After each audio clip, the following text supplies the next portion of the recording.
What is embalming and how is it done? This is probably the most often asked question of a funeral director. Embalming is primarily done to disinfect and preserve the remains. Disinfection is important for all who have to handle the remains and for the public safety of our communities. Secondly, it has been a tradition to have a period of visitation of the remains. Without embalming, most remains become unviewable within a short time. There are constant changes going on chemically and physically within the remains that changes the looks and the other qualities that we are accustomed to seeing. Embalming acts as a hindrance to this and gives us the time needed to pay respect and express our sympathies. First, funeral home personnel lay the remains out on an embalming table. They then remove all of the clothing, jewelry, and glasses from the body. Often the jewelry and glasses are replaced on the body following the embalming, as directed by the family. There are several methods of closing the mouth. The prime consideration is to have the lips meet naturally. The funeral director cleans the remains surface with a disinfectant spray or solution by sponging it onto the remains. Next, the funeral director positions the remains. He relieves rigor mortis, the stiffening of the muscle tissue due to chemical change, by flexing, bending, and massaging the arms and legs.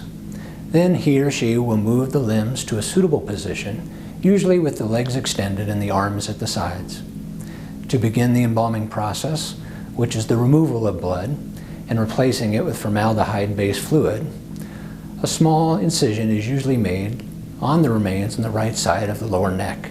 It is at this position that the two of the largest circulatory vessels are located, the carotid artery and the jugular vein. Incisions are made in both vessels and a tube connected to the embalming fluid pump is placed into the carotid artery. Another tube is placed into the jugular vein. This is called the drain tube. The basic theory is to pump embalming fluid into the artery, and this will cause the blood to return through the veins and flow outside the remains for disposal. Approximately 3 gallons of a mixture of fluid and water are circulated through the remains for thorough disinfection and preservation to take place. This type of embalming is known as arterial embalming. The next step, called cavity embalming, is the application of full-strength fluid to the internal organs of the remains. A small incision is made just above the navel, and a long needle called a trocar is placed inside the abdominal and thoracic cavities of the remains. The funeral director aspirates both the abdominal and the thoracic cavities and replaces the body fluid with full-strength embalming fluid into each organ, causing more than thorough disinfection and preservation of the remains. All incisions are then sutured closed.